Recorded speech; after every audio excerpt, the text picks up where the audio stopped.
Gold trusted gold buyers మీరు తాకట్టు పెట్టిన బంగారాన్ని విడిపించి ఈ రోజు ఉన్న మార్కెట్ ధరకు 17 ఏళ్ల వయసు అంటే 16-17 ఏళ్ల వయసు బాగా ఎంజాయ్ చేయాలి, నా రేంజ్ చూపించాలి, ఇలాంటి ఒక మైండ్ సెట్ అందరిలోనే ఉంటుంది. నానమ్మ ఒక మాట అడిగిందని చెప్పేసి వెళ్ళి శబ్దాలయాలో ఆ కింద ఫ్లోర్లో పడుకొని అక్కడే తింటా, అక్కడే నిద్రపోతా, అక్కడే పనిచేసేటప్పుడు మీకు ఈ బ్యాక్గ్రౌండ్ ఏం గుర్తురాలేదా? నాకు ఒక సామ్రాజ్యం ఉంది, వేల కోట్ల రూపాయల ఆస్తి ఉంది, నేను తలుచుకుంటే ఏమైనా చేయగలను, ఇన్నిటిని వదిలేసి ఆ ఏజ్లో అంత మెచ్యూర్గా ఆలోచించే అంత ఆ శక్తి ఎలా వచ్చింది? ఫస్ట్ ఆఫ్ ఆల్ అలా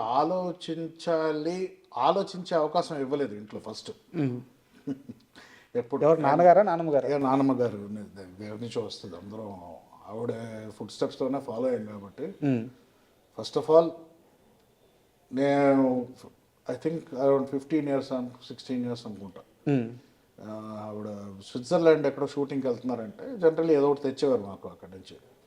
ఆ రోజు నేను వెళ్ళి ఏం కావాలి నీకు అక్కడి నుంచి అని అడిగితే నేను వస్తాను స్విట్జర్లాండ్కి అన్నాను. ఓకే అంటే ఆవిడ నీకు డబ్బులు అన్నారు.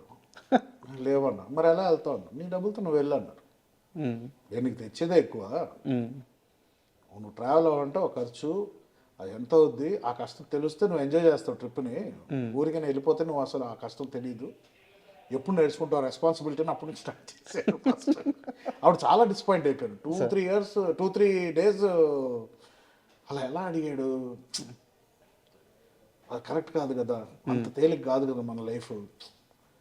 నేను హర్ట్ అయిపోయాను. అంటే నాకు ఒక కోరిక అంతే, ట్రావెల్ అవ్వాలి, అందరూ మాట్లాడింది, బట్ అది అంత తప్ప అని నేను రియలైజ్ అయ్యాను అప్పుడు. దాని తర్వాత ఇంకెప్పుడు అన్ని గుండెలు రాలేదు నాకు, ఇంకోసారి ఏదైనా అడగాలి. సో మనం ఎలా ట్యూన్ చేశారంటే ఫస్ట్ నుంచి ఎప్పుడు మన కష్టమే ఇంపార్టెంట్. ఎప్పుడు నీకు దారి ఈరోజు నేను ఉన్నాను, రేపు లేకపోతే నువ్వు ఏం చేస్తావు ఒకటారి రియాలిటీ చెక్లోనే పెంచాను 100%. ఈరోజు ఈ ఆస్తులు ఉన్నాయి, రేపు ఉండకపోతే ఏం చేస్తావు?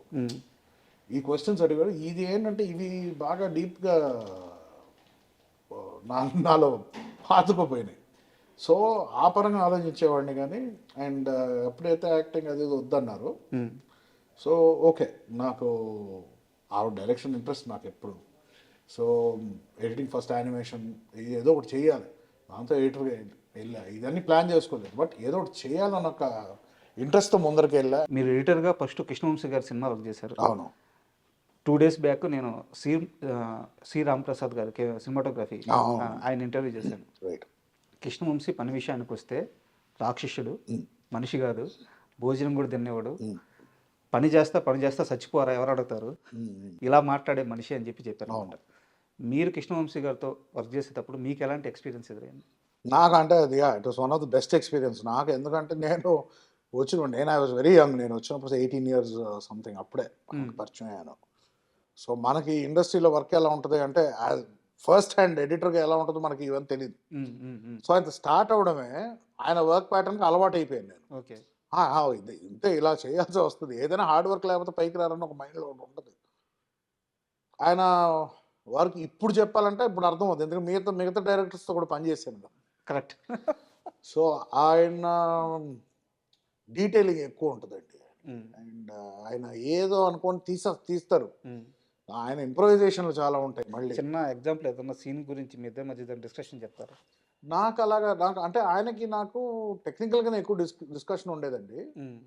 నాకు మెయిన్ అంటే నాకు most important very crucial message ఆయన చెప్పింది ఏంటంటే, ఎడిటర్గా నేను ఫస్ట్ ఇప్పుడు ఆ టైంలో యాంథనీ వీళ్ళందరూ ఇప్పుడు టాప్ ఎడిటర్స్, అవును అవును, ఘర్షణ అవన్నీ చేశారు. సో నేను యాజ్ అ కిడ్ నాకేంటి ఆ స్టైల్లో చేయాలి, కూల్గా ఉండాలి, ఎడిటర్ ఎంటీవీ స్టైల్లో ఉండాలి, ఆయనకు నచ్చేది అది. బట్ ఏంటంటారంటే ఎమోషన్ రావట్లేదు అంటారు. నాకు అర్థమయ్యేది కాదు. ఇప్పుడు చేజ్లో ఎమోషన్ ఏముంది, చేసే కదా అని. లేదు కాదు, ఆడియన్స్ ఫీల్ అవ్వాలి కదా చేజ్ అంటే, ఆ స్పీడ్ బట్టి కట్స్ పట్టే కదా ఉంటుంది అని నాకు అయ్యేది. అర్థమయ్యేది కదా ఏం చెప్పేవారు. బట్ నాకు రాఖీ టైంలో కొంచెం అర్థమైంది. ఆయన కరెక్ట్గా అంటే ఆయన హడావిడిలో ఆయనకు అర్థమైనట్టుగా ఆయన చెప్పేవారు, నాకు అర్థమయ్యేది కాదు. ఒక ఎక్స్పీరియన్స్ వచ్చింది, నాకు కోపం వచ్చేసేది. బట్ ఎక్కడ చెప్పుకుంటాం, ఫ్రెండ్కి చెప్పుకున్నాను ఎమోషన్ అంటారు ఏంటి, చేజ్లో ఎమోషన్ ఏముంటుంది నాకు అర్థం అవ్వట్లేదు అంటే, ఓ పక్కన నాకు అర్థమవుతాయేమో, లేకపోతే ఆయనకు అర్థమవుతుంది నేను అనుకోవడానికి సీన్ లేదు, ఎందుకంటే ఆయన కృష్ణవంశీ అంటే నాకు అంత సీన్ లేదేమో, ఈ సినిమా తర్వాత నన్ను వెళ్ళిపోమంటారో నా ఫ్రస్ట్రేషన్ ఉండేది. ఇంత దూరం వచ్చి ఈ సినిమా చేసి ఇప్పుడు నాకు ఆయన కావాల్సింది ఇవ్వలేకపోతున్నానే అని బాధపడిపోయాడు. రాఖీ తర్వాత చేస్తున్నప్పుడు అప్పుడు కూడా ఇదే, ఏదైనా ఉంటే ఇది తీసేసి, ఇది ఎక్కువ ఇంకా కావాలి ఇంకా కావాలి ఇంకా కావాలి ఇంకా కావాలంటే, అయ్యో ఎంతసేపు అండి సినిమా చూస్తారు, బోర్ కొట్టదా ఏదైనా అంటే, కాదు అనేవారు. ఎవ్రీ షాట్కి ఒక లైఫ్ ఉంటుంది, ఎవ్రీ షాట్కి యాక్టర్ బట్టి, ఎమోషన్ బట్టి, డైలాగ్ బట్టి, దానికంటూ ఒక క్యాలిక్యులేటెడ్ లెంగ్త్ ఉండదు. ఒక ఎడిటర్కి నీ పని ఏంటంటే సినిమాకి సోల్ ఉంటుంది, ఆ సోల్ని మెయింటైన్ చేయాలన్నాడు. నాకు కొంచెం అర్థమైంది అప్పటికి. అండ్ ఆయన ఇట్లాగ మ్యాన్ ఆన్ ఫైర్ అని రెఫరెన్స్ ఇచ్చేవారు.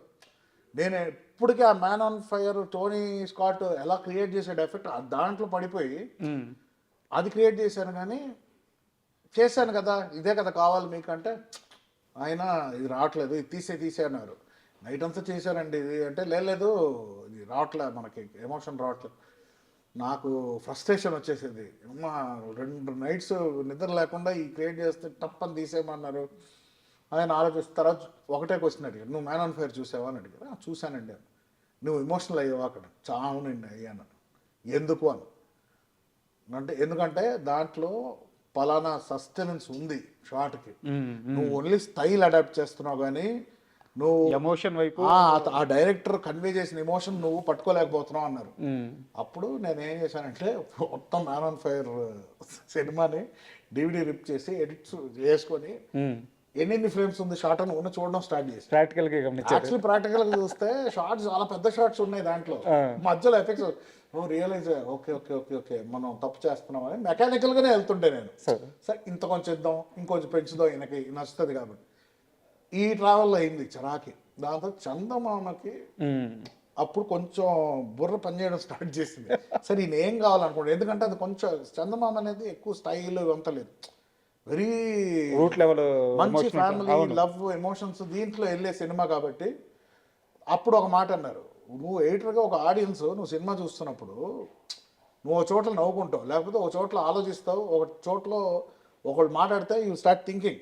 నువ్వు ఎక్స్పీరియన్స్ చేయాలి అది, యాక్టర్స్ ఏం చేస్తున్నారు అంత లెంగ్త్, దానికి ఒక లైఫ్ లెంగ్త్ ఉంటుంది, అది నువ్వు చూడాలి, ఆ ఎమోషన్ పట్టుకోవాలి. అదే ఆ ఎమోషన్. ఓకే నాకు అప్పుడు అర్థమైంది, ఓకే ఓకే ఓకే దీన్ని మనం ఎడిటర్ లాగా చూడకూడదు, దీన్ని ఆడియన్స్ లాగా చూద్దాం సినిమాని. అప్పుడు చందమామకు స్టార్ట్, ఒక సీన్ నాకు ఇవ్వండి మనం చేస్తానని చెప్పి ఒక సీన్ నేను చేశాను.